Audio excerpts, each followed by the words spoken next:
ricordando lil Catarina, la rusa ta' Cristu, il-Verġini u Martri Masula, id-dar imperjali, unkurunata fis-smewiet, għalixina iktar xebba glorjuża, illi ħarġet rebbieħa fuq it-tiran, il-aktar għallima marfa tal-filosofi, fuq kollox jigwida nitwassal għand Kristu lil ħafna. Kif tinsa qawwija qudiem il-mulej, Omega u Martri Katarina, bil-ħnina nikolbu tressa qudiem Kristu talbna lilek li ngħidulek ifraħ u Katarina Arusa l-aktar arfa ta' Kristu. Hekk jiftaħ l-innu Akatist bil-qaddisa Omega u Martri Katarina Alexandra li jinsab fil-ktieb ta' Akatisti miktub bis-Slavoniku antik użat kemm il-knejjes Ortodossi illi jaqgħu taħt il-Patriarkat ta' Mosca kif ukoll mill-knejjes Kattoliċi Orjentali Kroati, Slovakki u Ruteni. Dan l-ewwel Kondakjon iħeġġiġna nitolbu l-interċessjoni ta' dik illi wara li tat l-ogħla xhieda ta' twemmina bit-tixrid ta' demma, issa tinsab inkurunata ma' ġenb is-Sultan ta' dejjem. L-istess il-Knisja Ambrosjana, jiġifieri l-Knisja ta' Milan, permezz tat-talba Super Sindone ta' nhar il-25 ta' Novembru titlob li bl-interċessjoni ta' Santa Katarina aħna nirċievu fil-ogħla grat kull virtu biex bħala ikun jistħoqqilna ingawdu lil Alla għall-eternità. Għalhekk f'dawn it-tlettijiem ta' Aprilu mhux biss bitħejjija l-festa tal-Verġni u Martri Alexandrina, iżda sabiex nikbru bħala fil-virtujiet se nagħmlu flimkien min magħha mixja ta' konverżjoni. Se nikkontemplaw l-eruq Kristjani tagħha. Se naraw l-effetti li ħallew fiha bil-katekumenat nisrani u s-sakramenti tal-inizjazzjoni, jiġifieri s-sakramenti tal-Magħmudija, tal-Grisma tal-Isqof u tal-Ewkaristija biex nifhmu aktar kif għandna ngħixu aħna dawn it-tliet sakramenti li għamlu minna insara. Mhux insara tal-isem, iżda insara ta' veru bħal Santa Katarina kif xedet ħajjitha u l-siġillat b'demma. Dokumenti Kristjani antiki tal-ewwel sekli għandna huma l-Apoloġija Prima ta' San Ġustinu Martri tas-sena 155, it-Tradizzjo Apostolika u d-Didaskalija Apostolorum tat-tielet seklu fost tant oħrajn jixhdu li fil-Knisja Ewlenija dawk li kienu jixtiequ jsiru nsara kienu jirċievu it-tliet sakramenti tal-inizjazzjoni, il-Magħmudija, id-Dilka tal-Grisma u l-Ewkaristija f'ċelebrazzjoni waħda fil-Velja Qaddisa tal-Ent. Iżda dan kien iseħħ biss wara żmien ta' formazzjoni imsejjaħ katekumenat, mixja ta' konverżjoni fejn wieħed kien jaraf hu minhu il-fraġilità tiegħu, x'inhuma l-idoli tiegħu, id-dnub tiegħu, sabiex ikun jista' jiġħad lill-qarniet, lis-serpent tal-qedem, lix-xitan. Ħadd ma kien jitgħammet qabel ma jgħaddi minn dan il-proċess tal-katekumenat. Tant li għandna numru ta' qaddisin tal-Knisja tal-bidu li ħadu dak li nsejħula il-Magħmudija tad-Demm għax ħadu l-martirju qabel ma leħqu tagħmlu fosthom insemmu il-katekumeni Santa Merenziana, Santa Miese, San Vitor ta' Praga u San Rogazio ta' Nantes. Il-katekumenu jiġifieri dak illi kien ikun qed jitħejja għall-Magħmudija bil-mod il-mod kien jibda jifhem l-Iskrittura u jaraf fiha il-kelma ta' Alla għalih.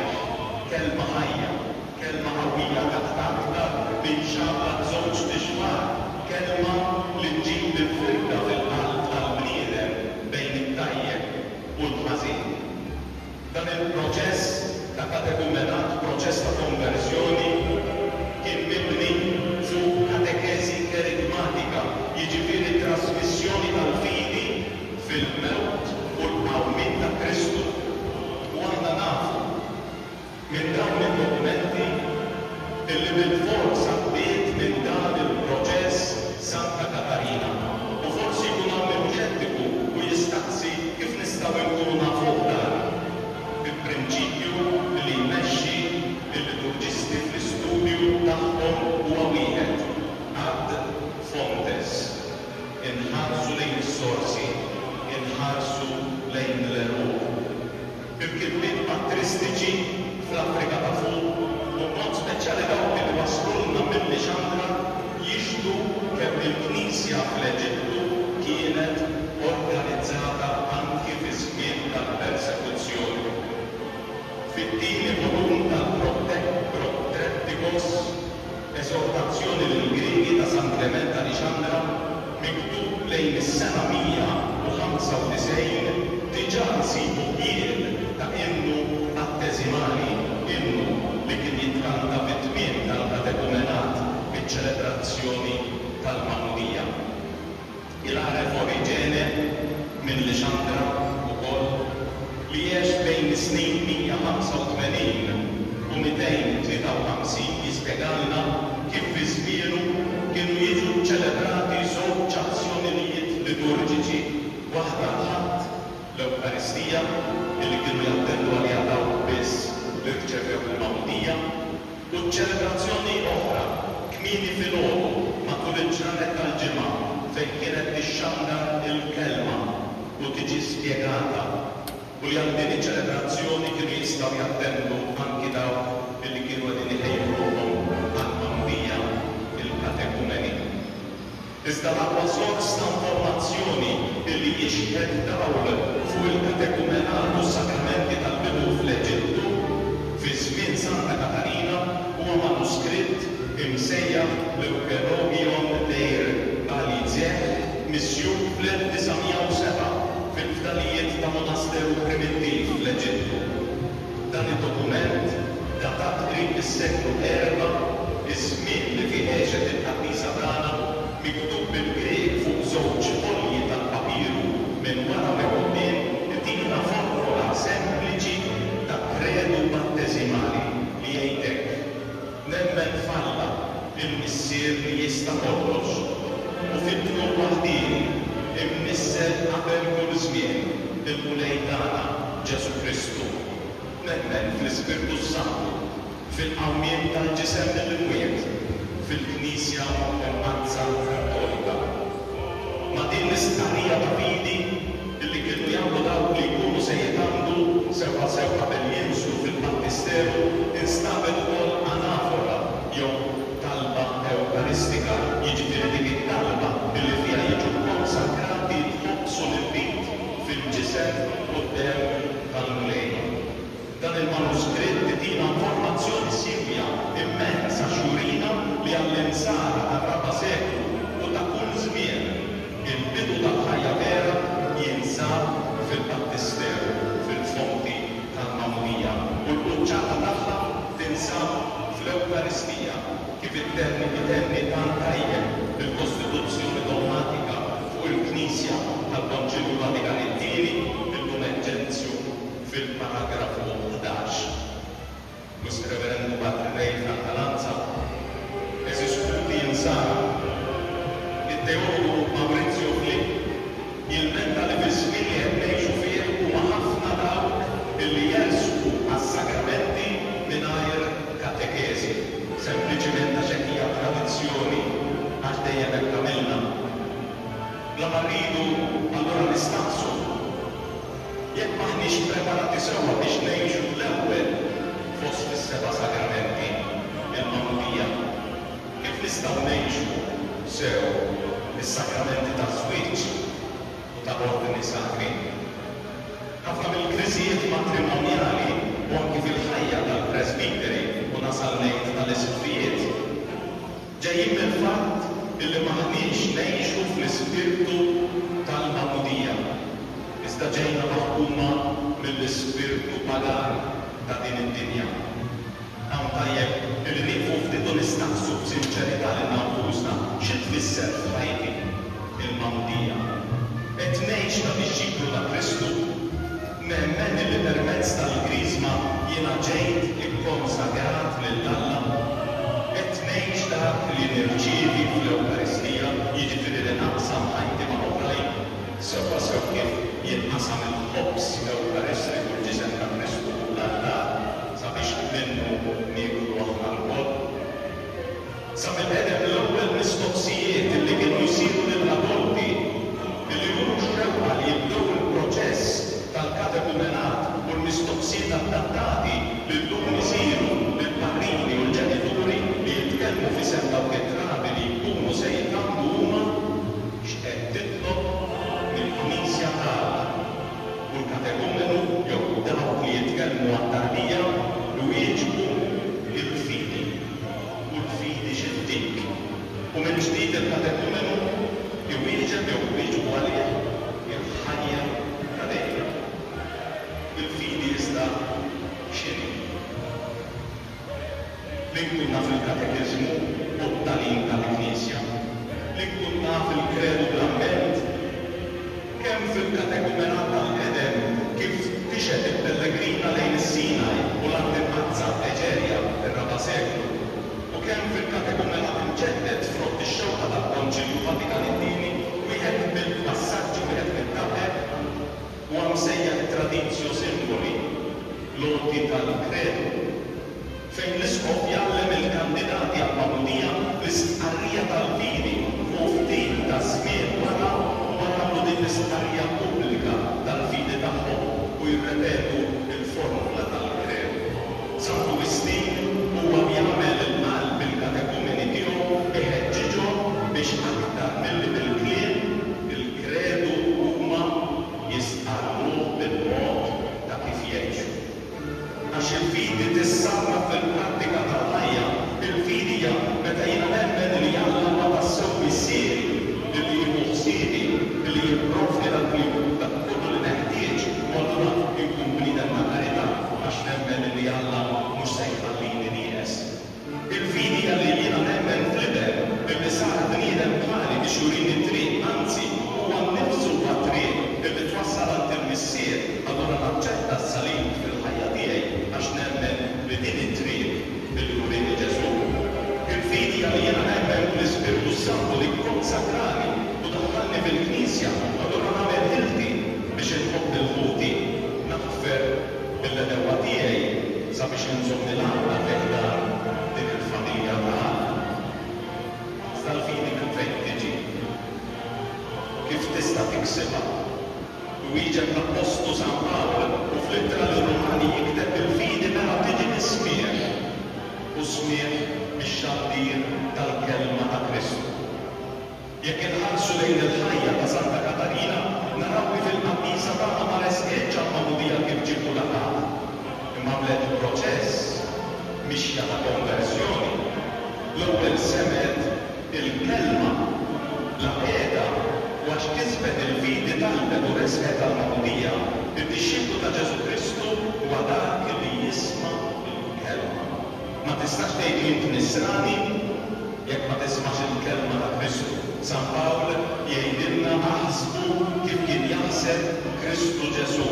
Iżda kif nista' naħseb bħal Kristu Ġesu jekk jien ma nafx jgħid Kristu? Kif se nisma' l-kelma u fejn hawn fil-Knisja? Il-Knisja mhux qed nitkellmu fuq il-Knisja tal-ġebel, imma fuq il-ġemma liturġika li tinġabar hawn biex taqsam il-kelma u l-ħobbs tal-ħajja. Hawn min jargumenta fi żminijietna illi m'hemmx bżonn tmur għall-qudies biex titlob jew biex tisma' l-kelma. Tista' tibqa' dar, tiftaħ il-Bibja u titlob hemmhekk, titlob waħdek. Teologu Protestant Karl Barth jispjega d-differenza bejn li taqra l-Bibja d-dar u li tisma' x-xandir tal-kelma. Il-Bibja hija l-ġabra tal-kodba tal-Iskrittura li fuq li xkaffa fil-librerija tad-dar ma jxejn aktar li flikka sewda stampata fuq il-karti bħal kull ktieb ieħor. Iżda meta din tixxandar fil-ġamgħa liturġika fl-Ekklesija fil-Knisja din issir tassew il-kelma tal-Alla. Dan narawh iseħħ fis-sinagoga ta' Nazaret meta Ġesu ħa l-ktieb f'idejh u ara s-setta minn Iżajja l-profeta hekk kif ara l-ktieb il-ġamgħa għalina din il-kitba seħħet illum intom u tisimgħu. Jekk trid tisma' l-kelma allura trid tinġabar hawn maħudek u bħalma l-ħobs tal-Ewkaristija trid tomol sabiex jitwaħħad miegħek trid tiftaħ widnejk sew għall-omelija tas-saċerdot li hija mument fejn nomodu l-kelma sabiex din titwaħħad magħha. Tiddisprezzax il-kelma għax tiġġudika li min qed iwassagħha. Tħares lejn il-fraġilità tas-saċerdot iskandalizza ħawrek id-dnub tas-saċerdot li hu istrument ħafna drabi msabbat għax titbretħalek. Iżda il-kelma, il-messaġġ li jwasslek għall-fidi li twasslek għall-ħajja ta' dejjem. Ħafna lud fis-sinagoga ta' Nazaret ma nagħmlux il-kelma proprju għax iġġudikaw lil Kristu minn dak li kienu jafu jew ħasbu li kienu jafu. Iż-żerrija tal-kelma li nżeret fil-qalb ta' Santa Katarina fil-preparazzjoni għas-sakramenti tal-bidu imsoqqija bl-ilma tal-Magħmudija niżlet veru fil-fond ta' qalba hija mhux biss semet il-kelma ma għexet il-kelma. L-ġeografu Ingliż Alban Butler jgħidilna li kif ix-xabba Katarina bint il-gvernatur Pagan stqarret quddiem il-ġenituri tagħha illi tasal biss li tiżżewweġ lil dak li kien jgħaddiha fil-għala, fil-ġlied, fil-ħlewwa, fuq kollox fil-erf. Dan min kien numru kbir ta' ġuventur nobli illi xtaqu jiżżewġuha. Kien hawnhekk illi omma nisranija bil-moħbi ħaditha għand xwejja eremita li ħaditha tgħaddi l-lejl fit-talb quddiem l-ikona tal-Verġni Theotokos ta' Omma. E kif ix-xebba ħada n-nas viżjoni ta' Kristu akkumpanjat mill-Om Verġni tiegħu irat li ħares leha b'ħarsa mikta. Ħarsa xejn ħelwa, anzi qalila u kliemu ħassitu tant qiebes. Minn ġdid imarret lura għandi xwejja illi fejn il-ħarsa ta' Kristu kienet tesprimi x-xewqa tiegħu li x-xebba titqaddes permezz tal-Magħmudija.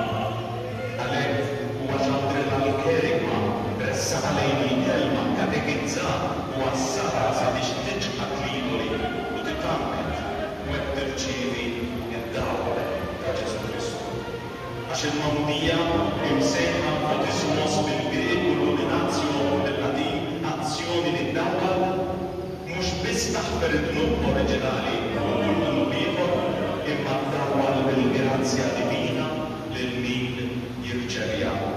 Il-katekumenu li jinżel mill-fonti eri immessa mill-grazzja sewwa sew kif ħassruha dan wara l-ewwel dnub jitla mhux biss liebes id-dinjità umana ta' kif ħalqu Alla fil-bidu iżda jitla liebes il-Kristu kif jgħallimna l-Apostolu tal-Ġnus. Santa Katarina għażlet billi twarra titlam minn ħajjitha u li tiddawwal bi Kristu. Għażlet li twarra lilu li forroz biex tqim lill-Alla l-ħaj.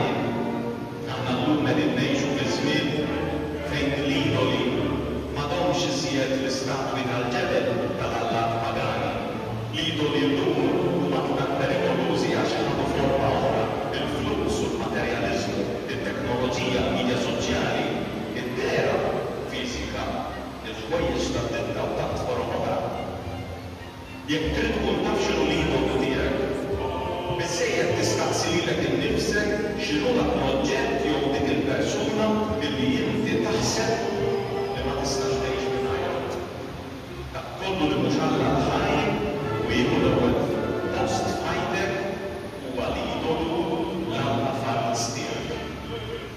U Eżis, San George Trega kien iħobb jgħid li l-vera devozzjoni tissarraf fl-imitazzjoni. Ħansarfu mela d-devozzjoni tagħna lejn Santa Katarina fix-xewqa li bħala niksru il-fidi, li nilqgħu l-ħniena u l-imħabba tagħha u li din naqsmuha mal-oħrajn. Li npoġġu lil Alla fl-ewwel post f'ħajjitna. Jekk int biret u l-lejla ġejt hawnhekk minħabba tridu għax il-festa, huwa mument ta' grazzja għalik sabiex tibda mill-ġdid. Jekk ilek ma tersaq lejn is-sakrament tar-rikonċiljazzjoni tal-krar, tibżax. San Pawl jgħidilna issa huwa żmien it-tajjeb, issa huwa l-jum li nikkonvertu li nduru lejn Alla. Tibżax tersaq sabiex u tirċievi l-maħfra. Jekk ilek ma tieħu sehem fil-quddies, tibżax ejja isma' l-kelma u qul il-ħobbs li jdik il-ħajja.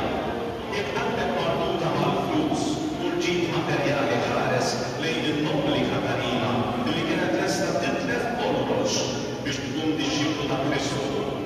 Għamel att ta' karità u jekk ma tafx int minnu fil-bżonn se tirranġi fried żgur li hemm familji li għandhom bżonn għajnuna.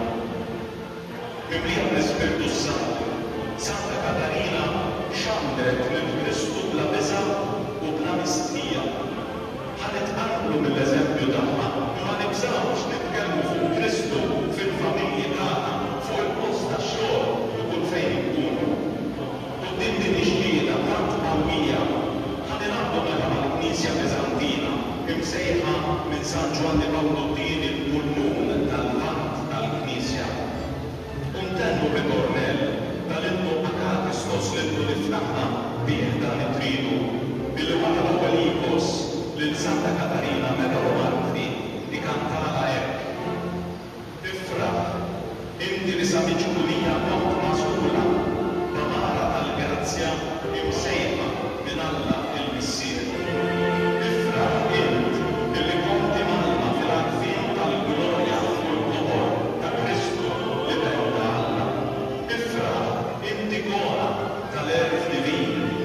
Ifraħ int fil-fragilità tiegħek sirt epifanija manifestazzjoni tal-qawwa ta' Alla. Ifraħ int għax meta l-Ispirtu Santu sejjaħlek, inti ġbiet ħeġġa lejn qudusitu. Ifraħ int li ġejt imdawla bid-dawla tal-fin il-mazza. Ifraħ int li twelidt mill-ġdid fil-fonti tal-Mawlija.